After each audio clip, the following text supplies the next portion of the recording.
तो हेलो मेरे प्यारे प्यारे बच्चों, आप लोग कैसे हैं। उम्मीद है आप लोग बहुत अच्छा होंगे, मस्त होंगे। तो आज हम आप लोगों के लिए बहुत ही महत्वपूर्ण प्रश्न लेकर आए हैं। जितने भी लोग क्लास 12th इंटरमीडिएट का इस बार फाइनल परीक्षा देने वाले हैं, उन सभी लोगों के लिए बहुत ही महत्वपूर्ण प्रश्न है। तो आज हम हिंदी का प्रश्न लेकर आए हैं। तो चलिए हम लोग अपना प्रश्न की तरफ देखते हैं, और आप लोग प्रश्न को पूरा देखकर लास्ट में अपना फीडबैक दे दीजिएगा, आपका कितना प्रश्न सही हुआ है। ठीक है, तो हम लोग आगे प्रश्न की तरफ बढ़ते हैं। हम लोग का पहला प्रश्न है, बाल कृष्ण भट्ट किस युग के रचनाकार हैं। ये किस युग के रचनाकार है, तो भारतेंदु युग के। कौन सा युग, भारतेंदु युग। तो ऑप्शन नंबर ए सही आंसर होगा इसका। अगला हम लोग का 2 नंबर प्रश्न है, बाल कृष्ण भट्ट के पिता का नाम था। तो बाल कृष्ण भट्ट के पिता का नाम क्या था, बेनी प्रसाद भट्ट। तो इसका ऑप्शन नंबर बी सही आंसर होगा। अगला हम लोग का 3 नंबर प्रश्न है। अगला हम लोग का 3 नंबर प्रश्न क्या है, दमयंती स्वयंवर किस लेख की रचना है। दमयंती स्वयंवर किस लेख की रचना है, तो बालकृष्ण भट्ट की रचना है। इसका ऑप्शन नंबर सी सही आंसर होगा। अगला हम लोग का 4 नंबर प्रश्न है, बातचीत शीर्षक निबंध के निबंधकार हैं। तो हाँ, बालकृष्ण भट्ट हैं। इसका भी ऑप्शन नंबर बी सही आंसर होगा। अगला हम लोग का 5 नंबर प्रश्न है, बालकृष्ण भट्ट किस काल के रचनाकार हैं। ये किस काल के हैं, तो आधुनिक काल के। कौन सी काल, आधुनिक काल। तो ऑप्शन नंबर डी में है, ऑप्शन नंबर डी सही आंसर होगा। अगला हम लोग का 6 नंबर प्रश्न है, बातचीत साहित्य की कौन सी विधा है। तो बातचीत साहित्य की कौन सी विधा है, तो निबंध है। क्या, निबंध। निबंध देखिए, तो ऑप्शन नंबर कौन सा है, ऑप्शन नंबर सी सही आंसर होगा। अगला 7 नंबर प्रश्न है, बातचीत शीर्षक निबंध के अनुसार रस का समुद्र किनकी बातचीत में उमड़ा चला आता है। तो किनकी बातचीत में, दो सहेलियों, दो हमजोली सहेलियों की बातचीत में। ऑप्शन नंबर ए सही आंसर होगा। और अगला 8 नंबर प्रश्न है, तेरी कुड़माई हो गई का किस कहानी से संबंध है। क्या, इसको अच्छा से समझिए क्या लिखा है। तेरी कुड़माई हो गई का किस कहानी से संबंध है। तो इसका संबंध है उसने कहा से, उसने कहा था। ऑप्शन नंबर बी सही आंसर होगा, उसने कहा था। इस कहानी से संबंध है। अगला हम लोग का 9 नंबर प्रश्न है, हिंदी कहानी के विकास में मील के पत्थर कौन सी कहानी मानी जाती है। तो कौन सी कहानी मानी जाती है, उसने कहा था। इसका ऑप्शन नंबर ए सही आंसर होगा। अगला 10 नंबर प्रश्न है, चंद्रधर शर्मा गुलेरी की कहानी है। तो इसका इसका उत्तर आप लोग बताइए।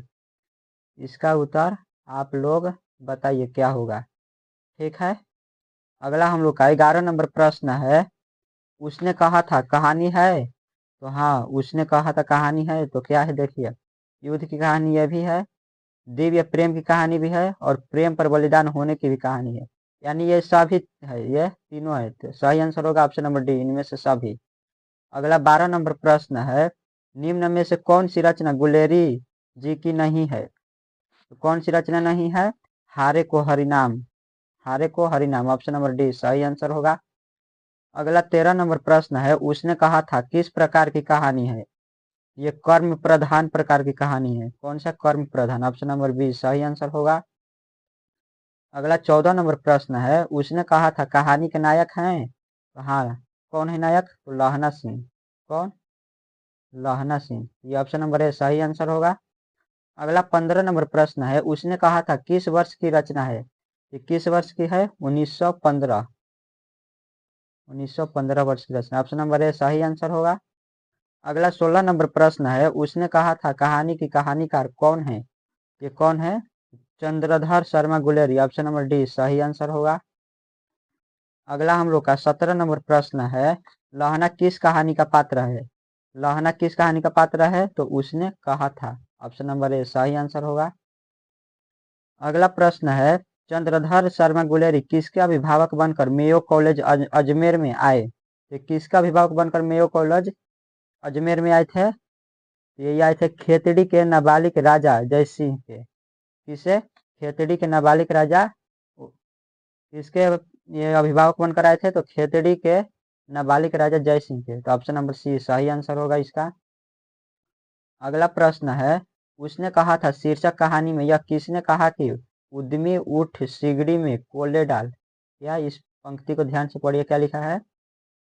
उसने कहा था शीर्षक कहानी में यह किसने कहा कि उद्यमी उठ सिगड़ी में कोल्हे डाल, ये किसने कहा था? सूबेदार। ऑप्शन नंबर सी सही आंसर होगा। अगला हम लोग का 20 नंबर प्रश्न है, जयप्रकाश नारायण रचित पाठ का नाम है? तो हाँ, क्या है? संपूर्ण क्रांति। संपूर्ण क्रांति, ऑप्शन नंबर सी सही आंसर होगा। अगला 21 नंबर प्रश्न है, जयप्रकाश नारायण के बचपन का नाम क्या था? तो बाउल था। क्या नाम था? बाउल। अच्छा से देखते चलिएगा, बहुत ही इंपॉर्टेंट प्रश्न है और पक्का ये एग्जाम में लिख लीजिएगा, हम छप जाएगा इस बार। तो हम लोग का अगला प्रश्न है, जयप्रकाश नारायण ने छात्र आंदोलन का नेतृत्व कब किया? तो कब किया था? सन 1974 में। कब? सन 1974 में। ऑप्शन नंबर ए सही आंसर होगा। अगला प्रश्न है, रिकंस्ट्रक्शन ऑफ इंडियन पॉलिटी नामक पुस्तक किसने लिखी? ये किसने लिखी थी? तो जयप्रकाश नारायण ने। ऑप्शन नंबर सी सही आंसर होगा। अगला 24 नंबर प्रश्न है, संपूर्ण क्रांति का नारा किसने दिया था? ये भी दिए थे जयप्रकाश नारायण ने। ऑप्शन नंबर बी सही आंसर होगा। अगला हम लोग का 25 नंबर प्रश्न है, संपूर्ण क्रांति के रचनाकार कौन है? तो कौन है? ये भी जयप्रकाश नारायण है। ऑप्शन नंबर बी सही आंसर होगा। अगला प्रश्न है हम लोग का, जयप्रकाश नारायण मार्क्सवादी कब बने? तो ये कब बने थे? 1924 ईस्वी में। कब? 1924 ईस्वी में। यह है ऑप्शन नंबर सी होगा सही आंसर। अगला प्रश्न है, जयप्रकाश नारायण का पुकार का नाम क्या था? तो क्या था? बाउल था। क्या? बाउल। ऑप्शन नंबर डी सही आंसर होगा। अगला प्रश्न है, अर्धनारीश्वर शीर्षक पाठ के लेखक कौन है? ये कौन है? तो Ramdhari Singh Dinkar. Option number C सही आंसर होगा। अगला हम लोग का प्रश्न है, दिनकर जी को निम्न में से कौन सा पुरस्कार दिया गया था? तो कौन सा दिया गया था? तो पद्म विभूषण पुरस्कार। ऑप्शन नंबर सी सही आंसर होगा। अगला 30 नंबर प्रश्न है, अर्धनारीश्वर कल्पित रूप है? अर्धनारीश्वर किसका कल्पित रूप है बताइए आप लोग। तो इसका भी उत्तर आप लोग ही बताइए। इसका भी उत्तर आप लोग ही बताइए। अर्धनारीश्वर कल्पित रूप है? चलिए जल्दी से बताइए, जल्दी से 5 सेकंड में बताइए इसका उत्तर क्या होगा। क्या होगा? क्या होगा? बताइए जल्दी। ठीक है, इसका उत्तर आप लोग बताइए। आगे बढ़ते हैं क्वेश्चन की तरफ। अगला प्रश्न है, ज्ञानपीठ पुरस्कार से सम्मानित रचना है? तो ज्ञानपीठ पुरस्कार से सम्मानित रचना है, तो सम्मानित कौन सी रचना है? तो उर्वशी है। कौन सी? उर्वशी। ऑप्शन नंबर ए सही आंसर होगा। अगला प्रश्न है, रामधारी सिंह दिनकर की रचना है? तो रामधारी सिंह दिनकर की रचना कौन सी है? अर्धनारीश्वर। ऑप्शन नंबर ए सही आंसर होगा। अगला 33 नंबर प्रश्न है, अर्धनारीश्वर शीर्षक पाठ हिंदी साहित्य की कौन विधा है? कौन है? निबंध है। निबंध है। इसका सही आंसर ऑप्शन नंबर बी होगा। अभी तक उसका आप लोग आंसर नहीं दिए, चलिए दीजिए उसका आंसर।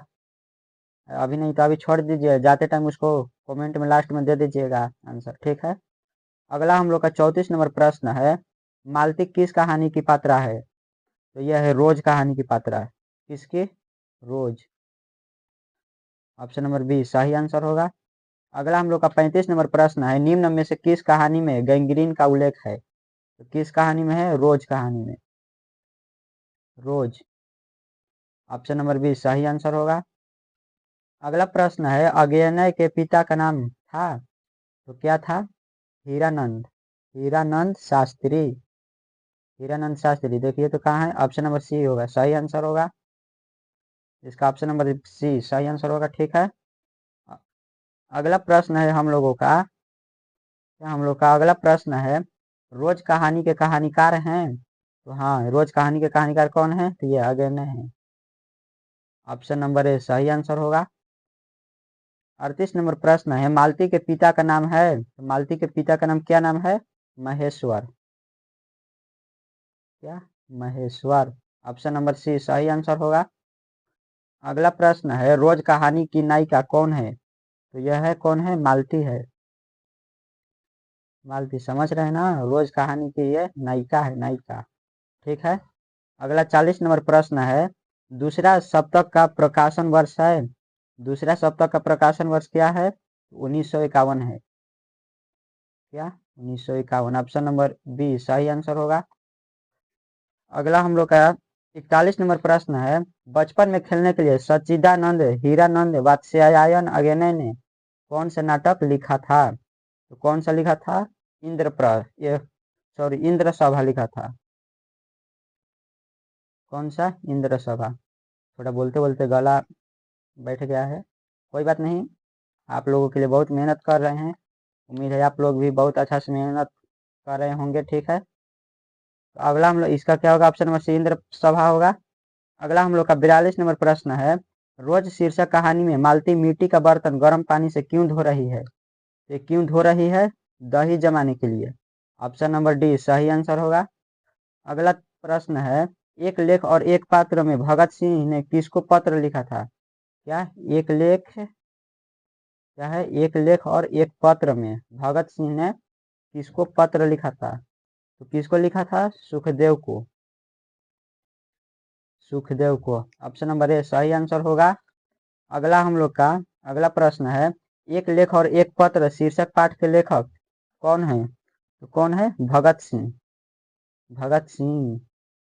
इनको कौन? इनको तो पूरा दुनिया जानती है, भगत सिंह।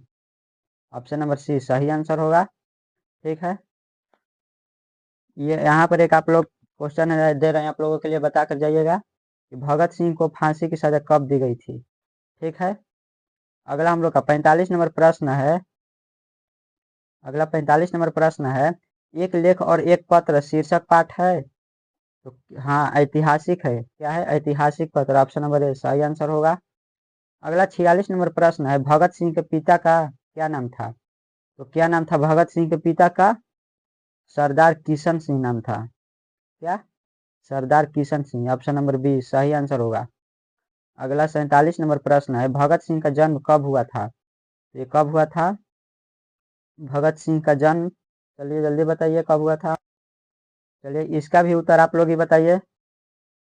बताइए इसका भी उत्तर आप लोग ही, क्योंकि ये तो आम बात नॉर्मल है, सभी लोगों के लिए याद करना जरूरी है। भगत सिंह का जन्म कब हुआ था? इसका भी आप लोग उत्तर बता दीजिएगा। कहाँ पर? तो यहाँ पर। कहाँ पर? यहाँ पर। ठीक है, अगला हम लोग का प्रश्न है 48 नंबर, ओ सदानीरा शीर्षक निबंध में वर्णित मन कैसे ताल है? क्या देखिए थोड़ा प्रश्न को कैसे घुमाया है। ओ सदानीरा, क्या? ओ सदानीरा शीर्षक निबंध में वर्णित मन कैसे ताल है? तो कैसे ताल है? गहरे और विशाल। तो ऑप्शन नंबर डी सही आंसर होगा। अगला हम लोग का अगला प्रश्न है, वो सदानीरा किस विधा के अंतर्गत है? ये किस विधा के है? निबंध। निबंध। ऑप्शन नंबर बी सही आंसर होगा। अगला हम लोग का प्रश्न है, बहुजन संप्रेषण के माध्यम पुस्तक किसने लिखी? ये किसने लिखी थी? जगदीश चंद्र माथुर ने। यहाँ पर माधुर है, माधुर नहीं माथुर होगा, यहाँ पर टाइपिंग में मिस्टेक हुआ है। तो क्या होगा? माथुर होगा यहाँ पर, माथुर। ऑप्शन नंबर बी सही आंसर होगा। क्या? जगदीश चंद्र माथुर। अगला 51 नंबर प्रश्न है, इनमें से कौन सी रचना जगदीश चंद्र माथुर की है? तो कौन सी रचना है? वो सदानीरा। वो सदानीरा। ऑप्शन नंबर बी सही आंसर होगा। अगला प्रश्न है, वो सदानीरा शीर्षक पाठ के लेखक कौन है? तो कौन है? जगदीश चंद्र माथुर। यहाँ पर वैसा हुआ है, कोई बात नहीं, आप लोग उतना तेज विद्यार्थी हैं। जगदीश चंद्र माथुर। ऑप्शन नंबर सी सही आंसर होगा। अगला 53 नंबर प्रश्न है, ओ सदानीरा पाठ के अनुसार गांधी जी ने आश्रम विद्यालय कहाँ स्थापित किया था? तो कहाँ स्थापित किया था? तो बड़हरवा, मधुबन और भितिहरवा में। ऑप्शन नंबर डी सही आंसर होगा। अगला प्रश्न है 54 नंबर, सिपाही की माँ के रचयिता कौन है? सिपाही के माँ के रचयिता कौन है? तो मोहन राकेश है। ऑप्शन नंबर ए सही आंसर होगा। अगला प्रश्न है, मोहन राकेश के बचपन का क्या नाम था? तो क्या नाम था? मदन मोहन। मदन मोहन कहाँ है यार? Madan Mohan Guglani. Option number A सही आंसर होगा। अगला हम लोग का 56 नंबर प्रश्न है, मोहन राकेश रचित नाटक संग्रह है? तो हाँ, क्या है? आषाढ़ का एक दिन है। ऑप्शन नंबर डी सही आंसर होगा। 57 नंबर प्रश्न है, रंगून कहाँ है? रंगून कहाँ है? ये बर्मा में है। कहाँ? बर्मा में है। बर्मा। इसका एक और नाम है, वो नाम आप लोग बता दीजिएगा। क्या है, इसका एक और नाम है। जैसे भारत का नाम है ना, भारत है, इंडिया है, और भी नाम है। ठीक है। अगला हम लोग का 58 नंबर प्रश्न है, मोहन राकेश किस आंदोलन के प्रमुख हस्ताक्षर थे? तो ये किस आंदोलन के प्रमुख हस्ताक्षर थे? तो नई कहानी आंदोलन के। ऑप्शन नंबर ए सही आंसर होगा। अगला 59 नंबर प्रश्न है, सिपाही की मां शीर्षक पाठ में हड्डियों का चलता फिरता ढांचा कौन है? तो कौन है? दीनू कुम्हार। दीनू कुम्हार, ऑप्शन नंबर बी सही आंसर होगा। अगला हम लोग का 60 नंबर प्रश्न है, नाटक के क्षेत्र में जयशंकर प्रसाद के बाद की सबसे बड़ी प्रतिभा कौन माने जाते हैं? तो कौन माने जाते हैं? मोहन राकेश। मोहन राकेश कहाँ है? ऑप्शन नंबर डी सही आंसर होगा। अगला प्रश्न है हम लोग का, नामवर सिंह द्वारा लिखित प्रगति और समाज क्या है? तो ये क्या है? निबंध है। ऑप्शन नंबर बी सही होगा इसका आंसर। तो आप लोग देखते रहिए बहुत अच्छा से, और हाँ, देखते देखते समझ जाइएगा। ठीक है। हाँ, क्योंकि ठंडा का दिन है, सब लोग कंबल ओढ़ कर उसी में देखते रहता है। ठीक है। सोना नहीं है, देखना है प्रश्न को, एक एक प्रश्न को। ठीक है। अगला हम लोग का 62 नंबर प्रश्न है, आलोचना त्रैमासिक के प्रधान संपादक कौन थे? तो कौन थे? Namvar Singh. Namvar Singh, option number C सही आंसर होगा। अगला प्रश्न है, प्रगीत और समाज शीर्षक पाठ के अनुसार आचार्य रामचंद्र शुक्ल के काव्य सिद्धांत के आदर्श क्या थे? तो इनके आदर्श क्या थे? प्रबंध काव्य थे। Option number D. ये बी है, ये बी नहीं, यहाँ पर डी होगा। ये होगा प्रबंध काव्य। प्रबंध काव्य सही आंसर होगा इसका। ठीक है। अगला प्रश्न है, किन्होंने प्रायः लंबी कविताएं ही लिखी? इन्होंने प्रायः लंबी कविताएं ही लिखी, तो किसने लिखी? गजानन माधव मुक्ति बोध। ऑप्शन नंबर ए सही आंसर होगा इसका।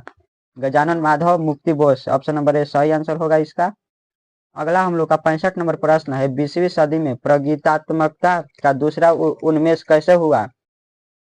तो कैसे हुआ था? रोमांटिक उत्थान के साथ। कैसे रोमांटिक उत्थान के साथ? ऑप्शन नंबर बी सही आंसर होगा। क्या इसका ऑप्शन नंबर बी सही आंसर होगा? अगला हम लोग का अगला प्रश्न है, दलित साहित्य का सौंदर्य शास्त्र नामक आलोचना पुस्तक किसने लिखी? तो ये किसने लिखी थी? ओम प्रकाश वाल्मीकि ने। ऑप्शन नंबर ए सही आंसर होगा। ठीक है। अगला 67 नंबर प्रश्न है, जूठन क्या है? जूठन क्या है? यह आत्मकथा है। ऑप्शन नंबर डी सही आंसर होगा इसका। 68 नंबर प्रश्न है, जूठन शीर्षक रचना हिंदी साहित्य की कौन सी विधा है? तो ये कौन सी विधा है? आत्मकथा। यह भी आत्मकथा है। इसका ऑप्शन नंबर सी है, होगा सही आंसर। अगला प्रश्न है हम लोग का 69 नंबर, ओम प्रकाश वाल्मीकि की रचना है? तो हाँ, ओम प्रकाश वाल्मीकि की रचना कौन सी है? जूठन है। जूठन। कभी कभी गला फंस जा रहा है क्योंकि इतने टाइम से बोलते बोलते। ठीक है, आप लोग थोड़ा मैनेज कर लीजिएगा। जूठन है, ऑप्शन नंबर सी सही आंसर होगा। अगला 70 नंबर प्रश्न है, जूठन शीर्षक आत्मकथा में स्कूल के हेडमास्टर का क्या नाम है? तो क्या नाम है इनका? स्कूल के हेडमास्टर का क्या नाम है? कालीराम। ऑप्शन नंबर ए सही आंसर होगा। 71 नंबर प्रश्न है, ओम प्रकाश वाल्मीकि को डॉक्टर अंबेडकर राष्ट्रीय पुरस्कार कब प्राप्त हुआ? कब प्राप्त हुआ था? तो इनको हुआ था 1993 ईस्वी में। कब? 1993 ईस्वी में। ऑप्शन नंबर सी होगा सही आंसर। अगला 72 नंबर प्रश्न है, मलयज की रचना नहीं है? तो मलयज की रचना नहीं है, क्या है ये इनमें से? ये नहीं, ये नहीं, इसका ऑप्शन नंबर डी होगा सही आंसर। इनमें से कोई नहीं है। ठीक है, ऑप्शन नंबर डी। अगला प्रश्न है, हंसते हुए मेरा अकेलापन किस विधा की रचना है? ये किस विधा की रचना है? Diary. Diary, option number B सही आंसर होगा। अगला प्रश्न है, जख्म पर धूल शीर्षक कविता किसकी रचना है? ये किसकी है? मलयज की है। किसकी? मलयज की। इसका भी ऑप्शन नंबर बी सही आंसर होगा। ऑप्शन नंबर बी इसका भी सही आंसर होगा। अगला प्रश्न है, उदय प्रकाश का जन्म कब हुआ था? तो उदय प्रकाश का जन्म कब हुआ था? 1952 में हुआ था। कब? 1952 में। मजा आ रहा है क्लास में? नहीं? तो ठीक है, एग्जाम बाद मजा कीजिएगा, अच्छा से कीजिएगा। अभी अच्छा से क्लास कीजिए। ठीक है। हम लोग का अगला प्रश्न है, तिरिच किस प्रकार की रचना है? तिरिच किस प्रकार की रचना है? तो यह है आधुनिक त्रासदी। ऑप्शन नंबर ए सही आंसर होगा। 77 नंबर प्रश्न है, तिरिच शीर्षक पाठ में लेखक के पिताजी कितने साल के हैं? ये कितने साल के हैं? 55 साल। ऑप्शन नंबर सी सही आंसर होगा, 55 साल के हैं। अगला प्रश्न है, शिक्षा शीर्षक निबंध के रचनाकार कौन है? तो कौन है? जे कृष्णमूर्ति। ऑप्शन नंबर ए सही आंसर होगा, जे कृष्णमूर्ति। अगला प्रश्न है, लीड बेटर के नज़र में जे कृष्णमूर्ति क्या थे? तो उनके नज़र में जे कृष्णमूर्ति क्या थे? विश्व शिक्षक। ऑप्शन नंबर सी सही आंसर होगा। अगला हम लोग का 80 नंबर प्रश्न है, जहाँ भय है वहाँ मेधा नहीं हो सकती, किस पठित पाठ की उक्ति है? ये किस पठित पाठ की युक्ति है? शिक्षा की। किसके? शिक्षा की। शिक्षा देखिए कहाँ है, ऑप्शन नंबर डी सही आंसर होगा। अगला हम लोग का प्रश्न है, जे कृष्णमूर्ति का पूरा नाम क्या है? ये क्या है? जे कृष्णमूर्ति का पूरा नाम क्या है? चलिए ये भी प्रश्न आप लोगों को लिए हम दे दिए हैं, इसका भी उत्तर आप लोग ही बता दीजिए, ठीक है? इसका भी उत्तर आप लोग ही बता दीजिए। ये मत सोचिएगा कि सर हमको ही 3-4 क्वेश्चन दे रहे हैं, वो आपको खोजने के लिए दे रहे हैं कि आप ऐसे मेहनत कीजिएगा, अपने से खोजिएगा, क्या पता आप एक जानने आए वहाँ 2-3 और आपको प्रश्न पता चला जाए, ठीक है? इसका भी आप लोग बता कर जाइएगा कमेंट में क्या उत्तर होगा सही। जितना लगभग हमको लग रहा है कि 3 से 4 प्रश्न पूछ ही दिए आप लोगों को दे दिए हैं, ठीक है? अगला हम लोग का प्रश्न है, शिक्षा शीर्षक पाठ के अनुसार सत्य की खोज तभी संभव है जब, तो कब? जब स्वतंत्रता हो। जब स्वतंत्रता हो। ऑप्शन नंबर ए सही आंसर होगा। अगला हम लोग का प्रश्न है, CW लीडबेटर किनमें विश्व शिक्षक का रूप देखते हैं?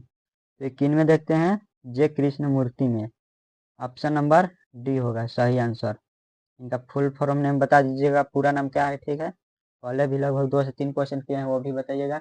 और हाँ, आप लोगों का आज का क्लास कैसे लगा अपना फीडबैक जरूर दीजिएगा, क्योंकि हमको आप ही लोग से सीखना है। ये मत सोचिए कि हम आप लोग को सिखा रहे हैं, आप लोग जैसा फीडबैक दीजिएगा वैसा ही कंटेंट हम आप लोगों के लिए वैसा वैसा क्वेश्चन लेकर आएंगे जो एग्जाम में पूछने होने वाला है, ठीक है? तो चलिए आगे, अब क्वेश्चन नहीं है, आज के लिए इतना ही। तो अपना फीडबैक दीजिएगा, और कुछ भी दिक्कत होगा, प्रॉब्लम होगा, आप लोग कमेंट में बोल दीजिएगा, ठीक है? कुछ भी दिक्कत प्रॉब्लम होगा कमेंट में बोलिएगा। और क्लास कैसा लगा? आज के लिए इतना ही। धन्यवाद आप लोगों के लिए।